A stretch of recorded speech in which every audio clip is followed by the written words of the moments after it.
오늘 말씀 18장 1절부터 시작되는 말씀은 예수님의 순환의 절정이 시작되는 바로 그런 말씀입니다.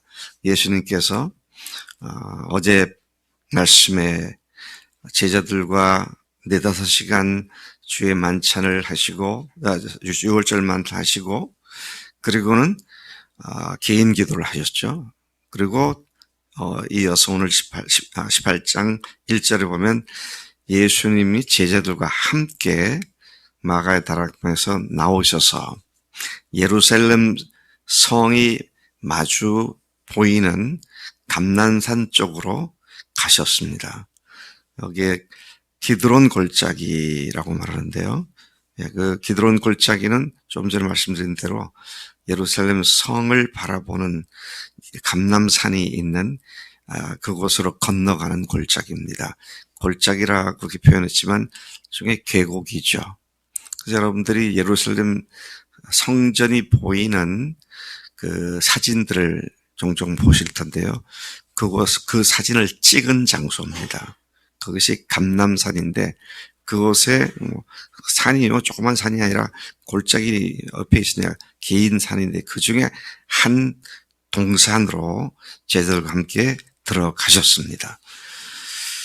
거기서 예수님은 유다가 안내하는 군대와 대제사장들과 바리새인들이 붙여준 하인들, 그들의 예하에 있는 사람들을 데리고 그가 예수님께로 안내를 해서 예수님을 체포하시는 그런 체포를 당하시는 그런 사실을 오늘 말씀해 주고 있는 내용이죠. 자, 이 말씀은 사복음서 모두에 다 나오는 말씀으로 굉장히 정당한 의미가 있는 그런 말씀이라고 생각됩니다. 1절부터 3절까지에 보면 예수님께서 그 마가 다락방에서 마지막 가르치심과 기도를 마친 후에 그 자리를 떠났었습니다. 그 자리는 마가 다락방이죠.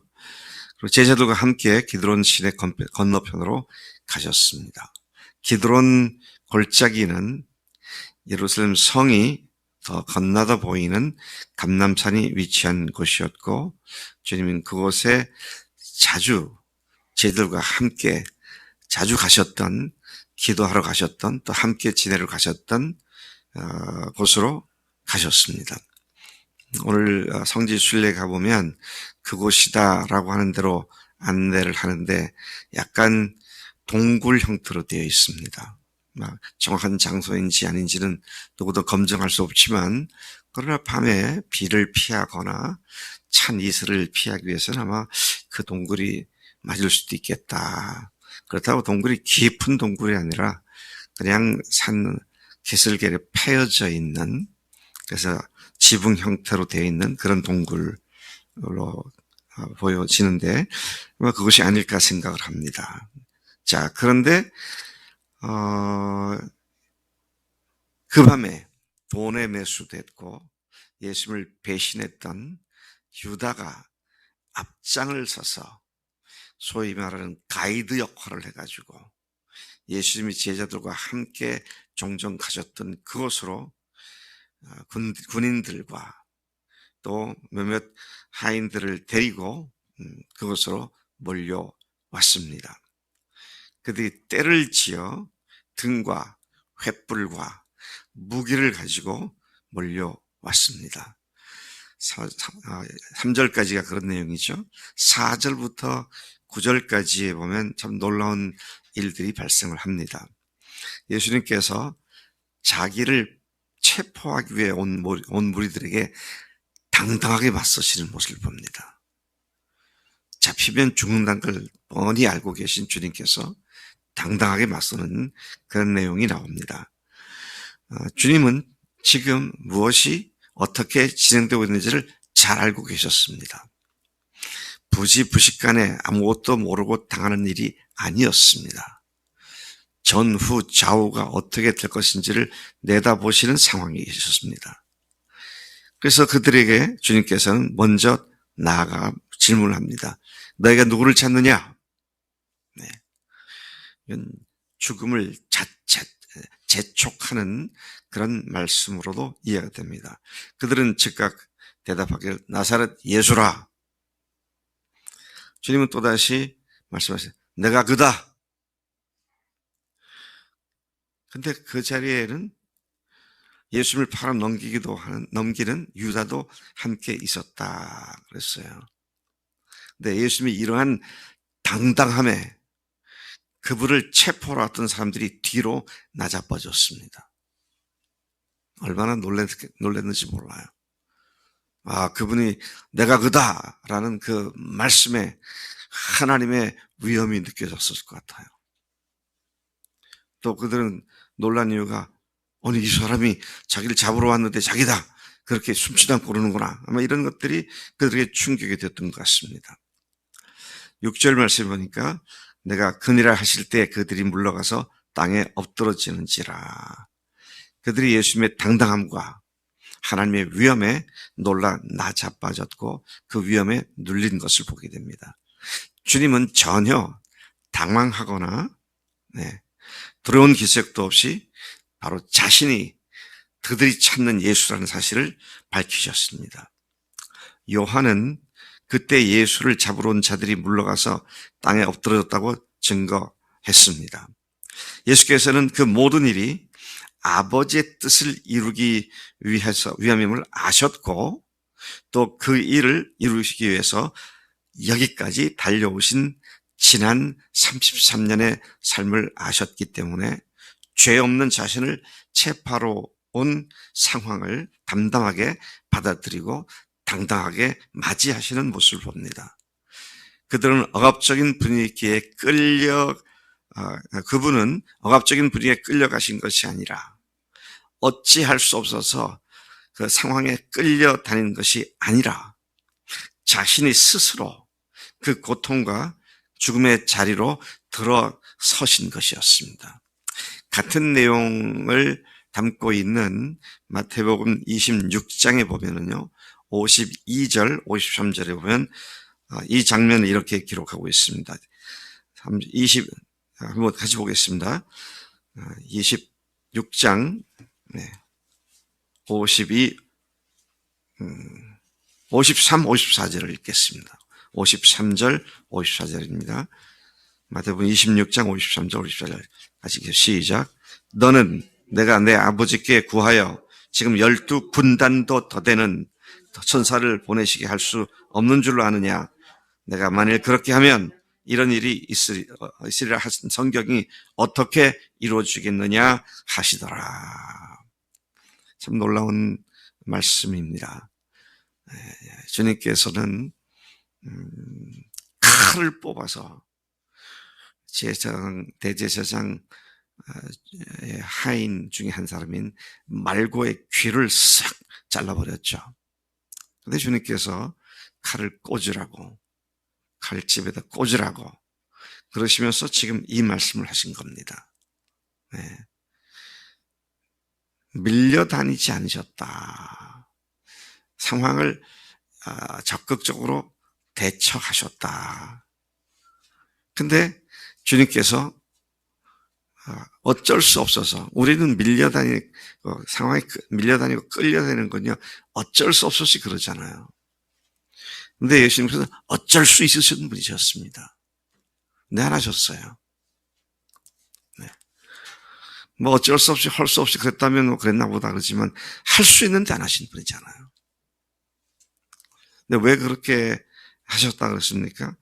54절 보니까 내가 만일 그렇게 하면 어떻게 하나님 말씀이 이루어지겠느냐. 하나님 말씀을 이루기 위하여 어쩔 수 있었어도 그렇게 하지 않고 죽음을 담담하게 맞이하시는 주님의 모습을 여기서 우리가 본다는 것입니다. 7절 말씀에 예수께서는 다시 누구를 찾느냐 재차 물으셨습니다.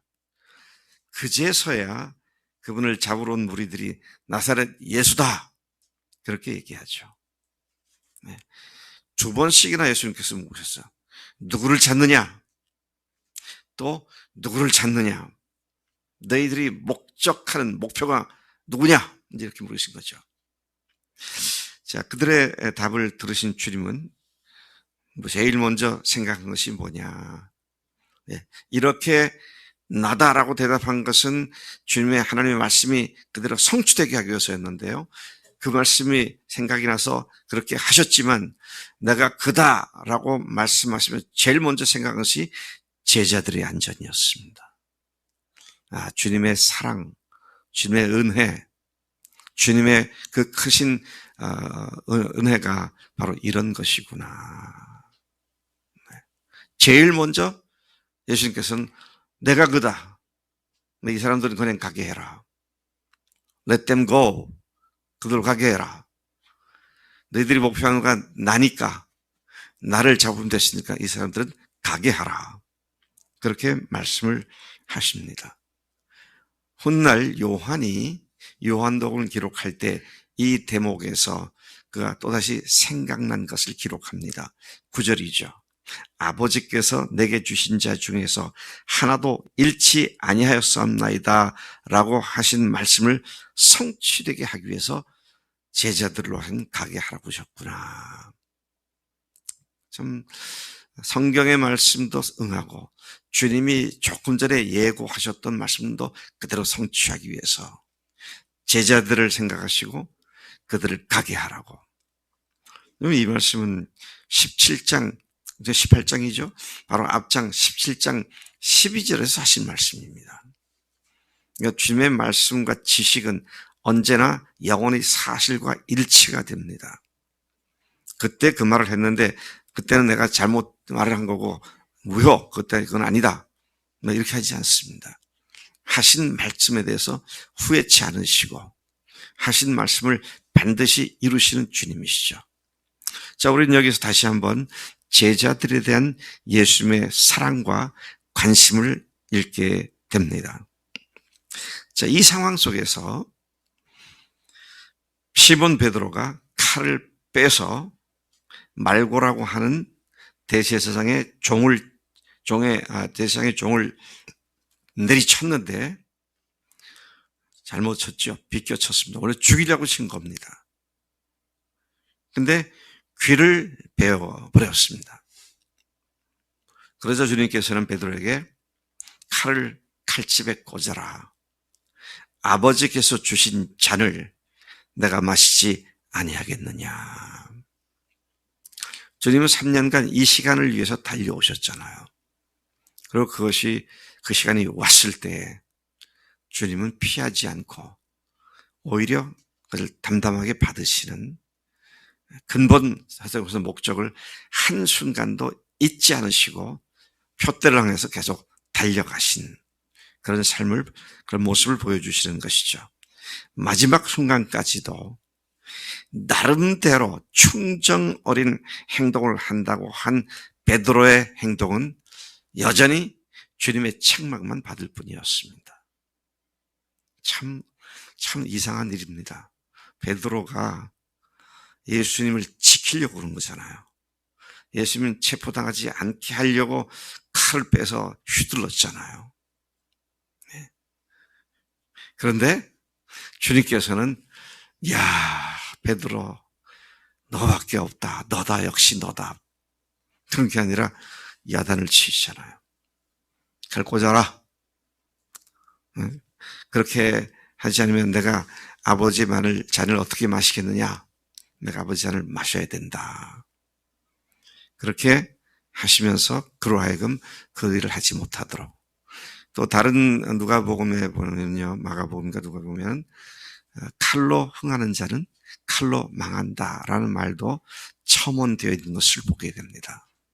여러분, 우리가 아무리 주님을 사랑하는 동기로 한다라는 명분을 갖는다 하더라도 주님의 의도하신 주님의 뜻이 아니면 그것이 오히려 주님을 방해할 뿐인 것을 또한 보게 됩니다. 그러니까 여러분, 성령으로 인도된 확신 있는 삶이 아니면은요, 내가 애써 만든 이런저런 논리적인 합리적인 이유를 가지고 하나님의 뜻이다라고 주장하는 건 얼마나 무서운 잘못이고 어리석은지 몰라요. 그래서 우리가 정말 주님 앞에서 엎드려 기도하며 하나님의 뜻인지 아닌지를 예의 살피고, 그게 하나님의 뜻이다 그러면 때밀려지 가는 것이 아니라 이제 능동적으로 적극적으로 그 일을 달려가는 이런 삶이 하나님의 자녀들, 예수의 제자들의 마땅한 삶인 줄로 믿습니다. 하나님 아버지 감사합니다. 드디어 주님께서 악한 자의 수중으로 넘겨지는 이 아픈 모습을 저희들이 봅니다.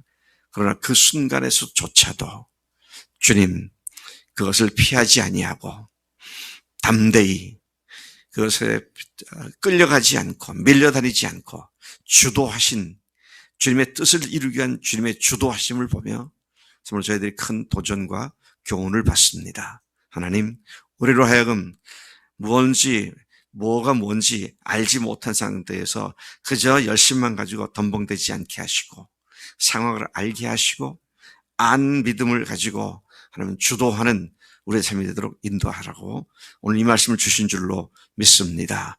주님의 뜻을 확인하고 주님을 위한 것이 무엇인지를 분별하여 주님을 기쁘시게 하는 우리의 매일의 삶이 되도록 인도하시는 줄로 믿습니다. 그렇게 순종하겠습니다. 감사하고 예수님의 이름으로 기도를 쌉니다. 아멘. 아멘.